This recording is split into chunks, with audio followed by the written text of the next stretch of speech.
Assalamualaikum warahmatullahi wabarakatuh. Hi, let me introduce myself. My name is Mekanilam Kirana. I am from class 2A. In this video, I will conduct a teaching simulation with narrative text material using the problem-based learning method. No need to wait long, let's get started. Assalamualaikum warahmatullahi wabarakatuh. Hi, how are you today, class? I hope you are always healthy and happy.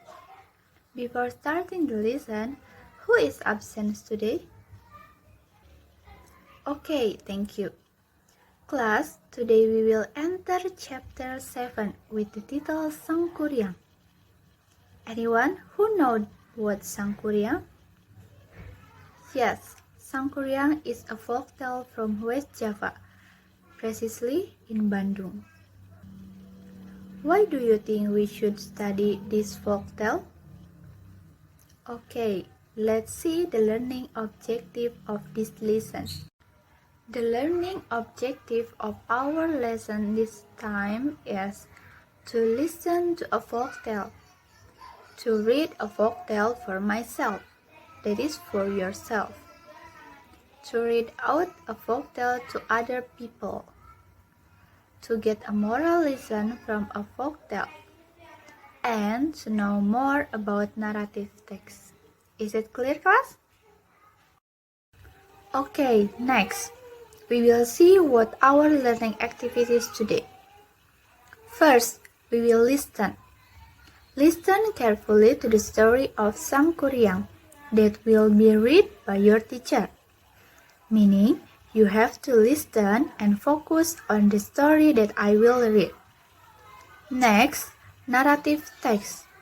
Here, we will discuss about what is narrative text, what are its social functions, what are the generic structure, and language feature used in the narrative text. Next, work in group. Here, you will work in group including complete the story, analyze the language feature, analyze the generic structure, and present it. The last is evaluation. Here, we will evaluate my teaching method. There are reflection and conclusion. And at the end, I will give an assignment. How do you already have a visualization about our learning activities this time? Surely, we will learn with fun, class. Okay, let's start with the listening section. Sangkuriang. What do you know or remember about this story? Dayang Sumbi. Tumang. Tangkuban Perahu. Yes, it's all true. To remember this story, I will read it to you. Listen carefully and focus, class. Sangkuriang. Once upon a time in West Java, Indonesia, lived a princess named Dayang Sumbi. She was beautiful and kind-hearted. Her hobby was weaving cloth, but sometimes she could be very lazy. One day, her weaving tool fell, but she was too lazy to get it herself. She shouted out, "Can anybody help me get my tool? If you are a female, I will take you as my sister. If you are a male, I will marry you." A male creator came, but it was a dog. His name was Tumang. He happily brought the tool to her. Dayang Sumbi was very surprised, but she kept her promise. She married the dog. Tumang was actually a man who had been cursed by a witch to become a dog. But at certain times, Tumang could turn back to be a normal man. Their only son, Sangkuriang, was soon born, and he grew up to be a handsome and healthy boy. He always played with his very loyal dog, Tumang.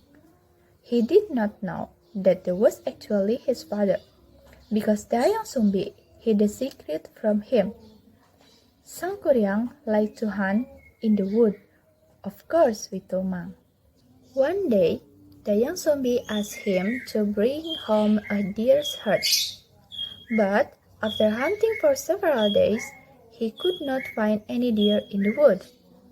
He did not want to disappoint his mother and was thinking hard how to bring home a deer's head. Suddenly, he had a very bad idea. He killed Tumang. Then he brought his herd home and gave it to Dayang Sumbi. Sangkuriang could not cheat here. She knew it was Tumang's herd. So she got very angry and hit Sangkuriang's forehead with a piece of wood and told him to leave. With a bad wound on his forehead, Sangkuriang left the village. Many years later, Sangkuriang grew up to be a powerful man. One day, he went back to his village. He met a beautiful young woman there, and he fell in love with her at the first sight. It was Dayang Sumbi. She never got older because she had been granted eternal youth by the gods. Sangkuriang did not know that she was his mother, so he came to her and proposed to marry her. When he walked closer to her, Dayang Sumbi got very surprised.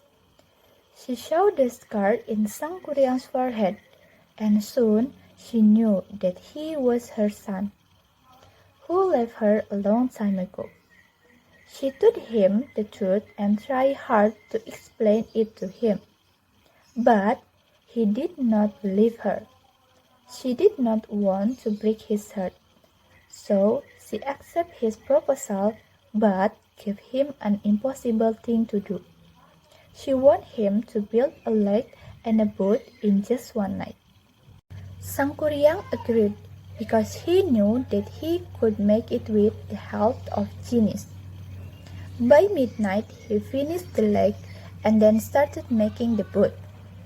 Dayang Sumbi was thinking hard to find a way to fail him.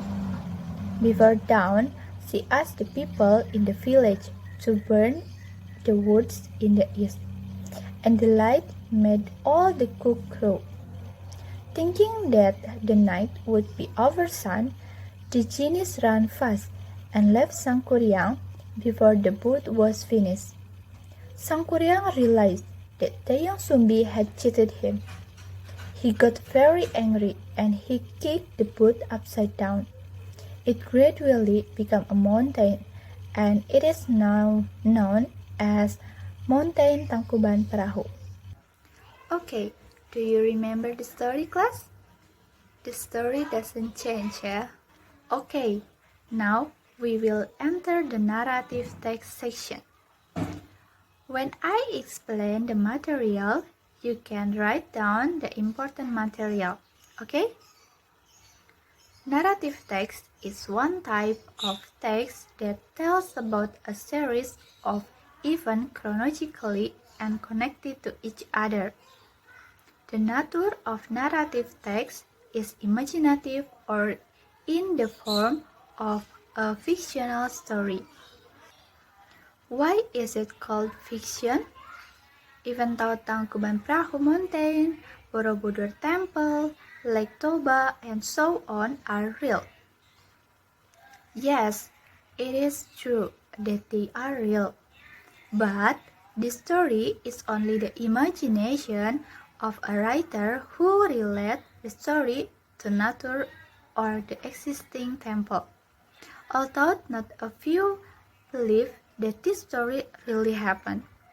Logically, can an overturned boat turn into a mountain? Meanwhile, as we know that mountains are God's creation. So, the purpose or social function of this narrative text is to entertain and attract the readers and to take and exemplify moral value. So, even though the story is fiction, we can learn a lot and take the moral value that exists in the story. Next, what are the generic structure? Ma'am, why are there two kinds? And what is the difference between both? Okay, first there is orientation, complication, and resolution. They are the main elements that must be in a narrative text. Orientation is the first paragraph that contains the introduction of the characters involved in an event in the story. In addition, orientation contains the place of occurrence and the time of the story. Then, complication consists of paragraphs that explain the beginning of the event or occurrence. The beginning of the incident became a series of storylines which then continue to conflict, climax, and anticlimax. And resolution is the final part of the story. As the name implies, the third structure of this narrative text contains a solution, while this one is equipped with an evaluation and reorientation as an addition or complement, which evaluation is an evaluation of the storyline and reorientation is a conclusion at the end of the story. How about it, class? Is it clear? Okay, next, language feature. There are 7 elements of language feature in narrative text which we actually often use in our daily life. First, using the past tense. For example, by using verb 3, such as killed, drunk, won, sent, and others. Second, using adverb of time. For example, when, suddenly, before, until, soon. Third, using time conjunction. For example, after, as soon as, then. Fourth, using specific characters such as Aladdin, Rapunzel, Cinderella, Sang Kuryang, Dayang Sumbi. This is specific characters. Fifth, use action verb. For example, walk, wrote, bought, and spoken. Sixth, using direct speech that use the present tense. For example, Aladdin says, she's the one. And last, using saying and thinking verb, such as told, said, and thought. Is it clear, class? Okay, now you will work in group, guys. Here, I will divide you into 3 groups. Group 1, Sang Kuryang. Group 2, Dayang Sumbi. And Group 3, Tumang. First, each group has to complete the story that is missing in paragraph 1 and 2. It's not difficult to have a choice beside it. So, you just have to choose and match the sentence. Is it clear? Second, in paragraph 3, 4, and 5, each group must analyze its language feature and rearrange the random sentence into one complete paragraph. For this section, you can write down any language feature and types, while for the sequence, you write down the sentence structure. The last, you arrange each paragraph so that it becomes a complete story, and don't forget to determine the generic structure. The instructions are clear? Have a great time doing it, class. Finish, class? Okay, now let's present.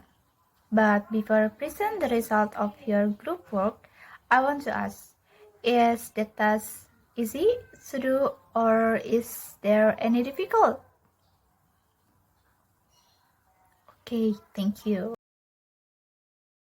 Okay, class. Now we will do reflection.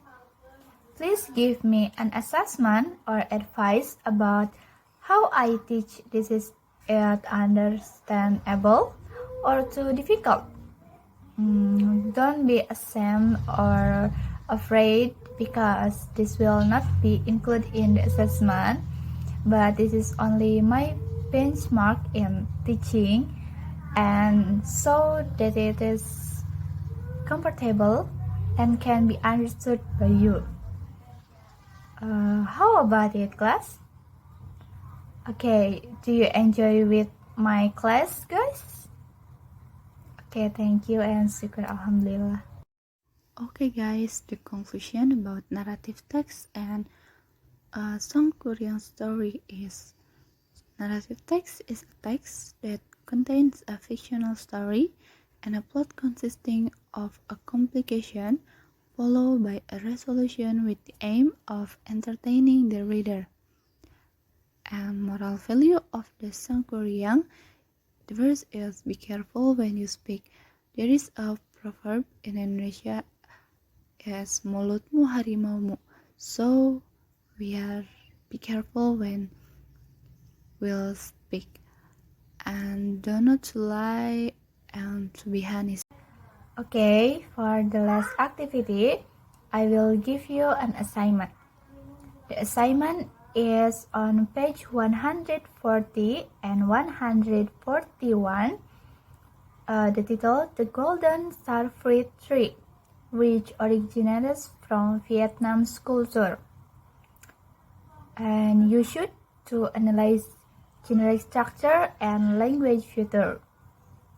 This assignment is individual ya class. Okay, class is over guys. Let's close with reading Hamdalah. Alhamdulillahirabbil alamin. So, thank you for coming and joining the class guys. We'll meet again next week. So, assalamualaikum warahmatullahi wabarakatuh. Thank you. Well, that's all my teaching simulation. Thank you very much for watching. Wassalamualaikum warahmatullahi wabarakatuh. See you.